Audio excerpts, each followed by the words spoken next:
দীর্ঘ 4 ঘন্টা পরিশ্রমের পর এই ফোনটির সলিউশন বের করলাম। টাচ কাজ করে না। তো এটার জন্য আমি 4 ঘন্টা কি পরিশ্রম করলাম সেটা আজকে আপনাদেরকে দেখাই। নখ কেটে ফেলেছি, ওপেন করতে খুব কষ্ট হয়ে যাচ্ছে আমার। বুঝতেই পারতেছেন নখ না ছাড়া কাজ করা কতটা কঠিন আমাদের এই সার্ভিসিং সেক্টরে। ওপেন করলাম, দেখাই, চলুন কম্পিউটার আইসি সিপিইউ আমি 3 থেকে 4 বার উঠিয়েছি, কম করে হলো। দেখতে পাচ্ছেন আমি কতগুলা লাইন বের করেছি। দেখতে পাচ্ছেন সিপিইউ থেকে আমি 4টা লাইন বের করেছি। এই 4টা লাইন বের করে আমি ভালো মতো করে টেচিং করে দেখি এখান থেকে একটা লাইনই ওপেন হয়েছে, বাকিগুলো ইভি করে দেব।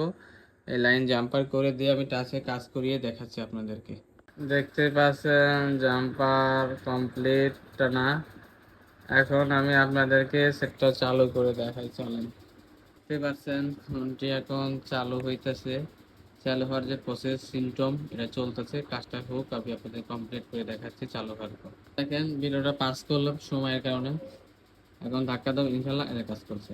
দেখতে পাচ্ছেন ওকে, সুন্দর কাজ করতেছে ফোনটি। ওকে হয়ে গেছে। আল্লাহ হাফেজ, বাই বাই, টাটা।